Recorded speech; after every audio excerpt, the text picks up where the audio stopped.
petit, figuratif ou simple symbole, ou encore commémoratif, le tatouage se décline à l'infini et fait de plus en plus d'adeptes. Une tendance mondiale à laquelle n'échappe pas la Côte d'Ivoire et sa capitale économique, Abidjan. Stéphane Malandio est l'un des visages de ce mouvement. C'est ici, à la Riviera Palmeraie, que le tatoueur a ouvert son salon. Ici, c'est un studio de tatou et piercing. Donc ici, on est dans la réalisation des piercings et des tatous. Et chaque fois, tel un chirurgien, il se prépare méticuleusement. Là, c'est un peu comme ma table d'opération. Donc il faut stériliser la zone, préparer la zone avant que le client n'arrive, c'est-à-dire désinfecter et tout. Et voilà, et ce processus est réalisé à chaque fois pour chaque client. Bonjour, ça va? Vous allez bien? Son premier rendez-vous de la journée, cette cliente venue se faire tatouer et qui a tenu à rester anonyme. Amateur de tatouage, ce designer graphique de formation a décidé de faire de sa passion un véritable métier. Bon, déjà c'est à peu près cette taille-là que tu m'avais demandé. La taille te convient? Ok, pas de souci. Avant sa prestation, il va s'assurer que le motif choisi et sa taille et son emplacement conviennent à la cliente. On attend. Non, moi je fais un truc. Non, pardon, donne à vous. Non, je suis obligé parce que... Bon, ok, faites comme ça. Okay. Pour chaque prestation, une aiguille à usage unique, déballée de préférence devant le client. Généralement, je déballe les aiguilles à l'arrivée du client, en face de lui. Comme ça, c'est plus rassurant. Il sait au moins que ses aiguilles sont toutes nouvelles et tout. Couche-toi. Suis le ventre. Plat ventre. La cliente prend place et Stéphane, tel un peintre sur sa toile, exprime son art. Voilà, je plonge la machine dans l'encre. Vous voyez, l'encre va se stocker ici. Au fur et à mesure que ça a piqué la peau, ça va descendre un peu.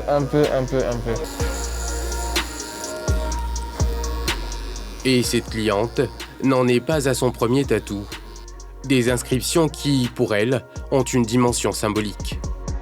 Pour le premier, si vous voulez, celui que j'ai fait, c'était en hommage à mon frère que j'ai perdu il y a 24 ans.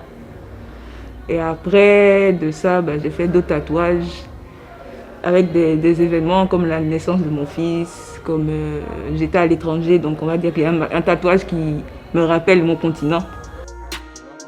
Se faire tatouer, un acte pas si anodin pour lequel Stéphane prend le temps de discuter avec chaque client des implications. C'est un tatouage, c'est un truc qui va rester à vie. Faut pas venir faire un truc et puis 2 ans on va dire on regrette pourquoi j'ai fait et tout. Donc c'est pas que du business déjà. On prend la peine de discuter avec nos clients, ce qu'ils sont sûrs de ce qu'ils veulent et tout. On le prépare psychologiquement à tous ces trucs-là. Donc quand ils viennent ici, ils sont déjà prêts. Ils savent pourquoi ils viennent ici. Pour chacun de ces tatouages, cette cliente a choisi des zones discrètes et couvertes par ses vêtements pour éviter les jugements. Car dans certains cercles, le tatouage souffre d'une mauvaise image. En fait, là, la peau est un peu étirée, donc du coup. On va regarder dans le miroir. C'est mieux. Faut regarder chez Olivier, on a pas écrit. C'est vrai qu'il y a le regard des gens aussi, il ne faut pas se mentir. Il y en a quand ils voient, ils ont des a priori, ils ont des idées. Donc je ne peux pas garder mes tatouages pour moi. Pour Stéphane, il faut dédiaboliser les croyances autour de cet art. C'est vrai qu'aujourd'hui, on a donné plus une tenue esthétique à la chose parce que c'est des dessins et tout. Donc, même quand on retrace les histoires, les tatouages avant, c'était pour peut-être passer d'une étape à une autre étape de la vie. Donc, on voit aujourd'hui, il y a des peuples qui continuent à le faire. Et donc, il n'y a pas de mot, il n'y a pas de mal à se faire un tatouage.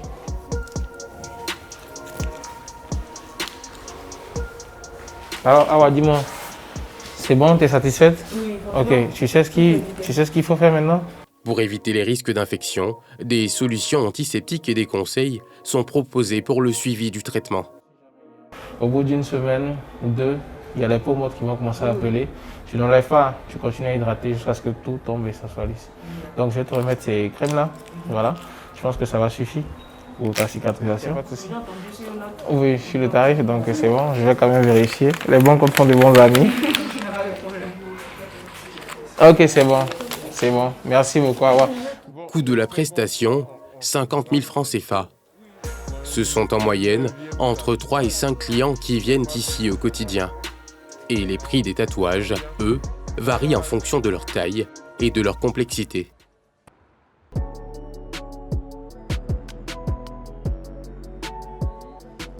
Direction Cocody, en grès au marché Cocovico, temple de la beauté et de l'esthétique bon marché. Ici, ambiance populaire et décor tranché, loin des salons huppés. C'est ici que nous retrouvons Olivier, connu sous le pseudonyme de Cheney Tattoo.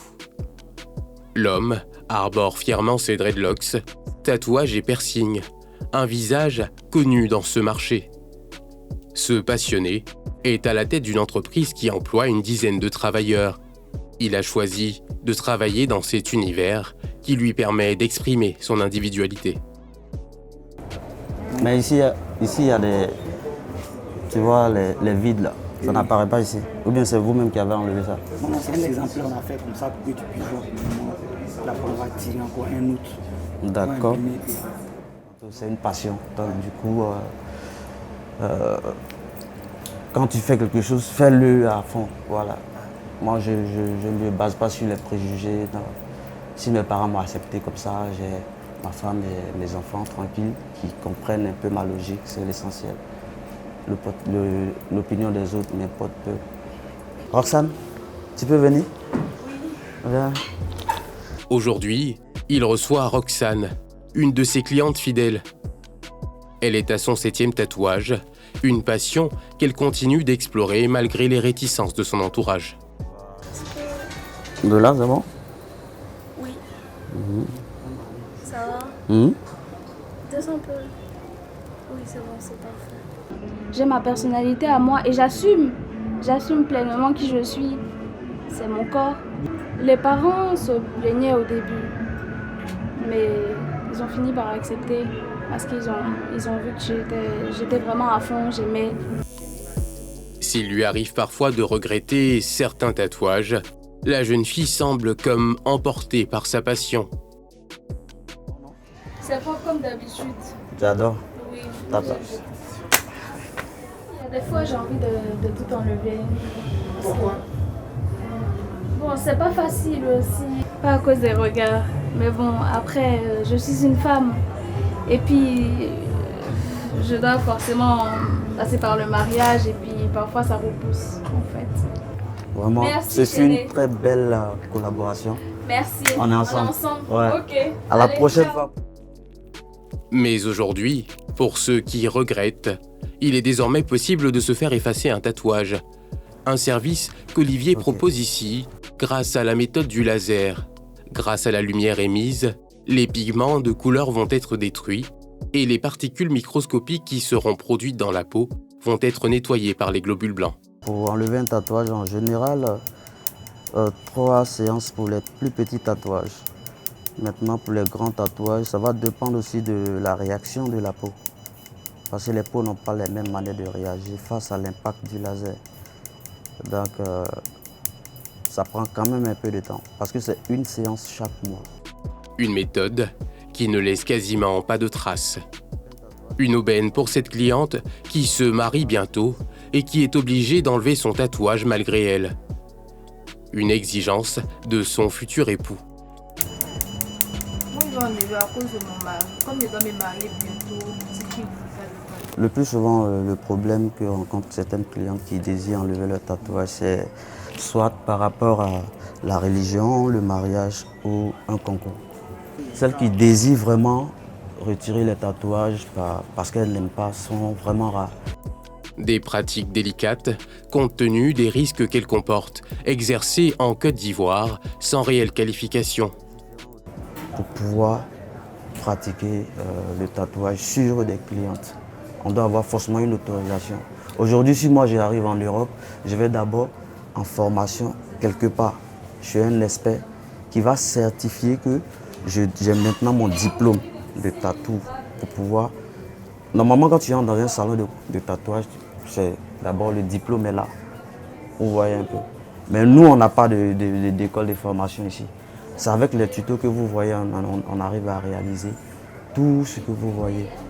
Formation en autodidacte, navigation à vue dans la jungle des risques encourus. Il y a des personnes qui se promènent comme ça, avec des aiguilles qui tatouent dans les rues. Ça ne se fait pas. Non, non. Malgré tout, le business du tatouage reste florissant. Olivier est très sollicité et son salon ne désemplit pas. Une quinzaine de clients en moyenne avec un chiffre d'affaires autour des 5 millions de francs CFA. Toujours dans le quartier de la Riviera Palmeraie, nous partons à la rencontre de Kimberly Degas. La jeune franco-ivoirienne force par son look. Tatouée de la tête aux pieds, une image qu'il faut assumer au quotidien pour cette éducatrice spécialisée. Alors je fais des tatouages depuis que j'ai 14 ans, donc ça fait une quinzaine d'années, on va dire. Mais mon tout premier, j'avais 14 ans. Ça peut poser problème parce qu'on est confronté dans mon métier en tout cas, à travailler avec la protection de l'enfance, avec des juges, avec les tribunaux. Donc c'est vrai que c'est pas forcément bien vu. Mais après, je suis très qualifiée dans mon métier aussi, donc du coup ça va, ça passe. Cette passion pour le tatouage, elle la partage avec son cercle d'amis. Un cercle d'amis qui partagerait des valeurs communes. Les tatouages n'ont pas tout le monde. Donc quand tu as un style un peu décalé, un peu dans ton monde... En fait, je pense que les gens tatoués, on se comprend entre nous un peu. Donc on a tous plus ou moins les mêmes goûts et tout ça. Il faut avoir les épaules pour les porter et savoir où on va et être sûr de pouvoir atteindre ses objectifs en les portant. Donc s'il y a plus jeune qui me conseille, qui me demande conseil, je dirais non, ne le fais pas. Aujourd'hui, impossible de dire combien de tatoueurs exercent en Côte d'Ivoire. Le secteur en est encore à ses balbutiements et rêve de professionnalisation et d'encadrement pour ses acteurs, pour limiter les éventuels risques sanitaires liés à cette pratique.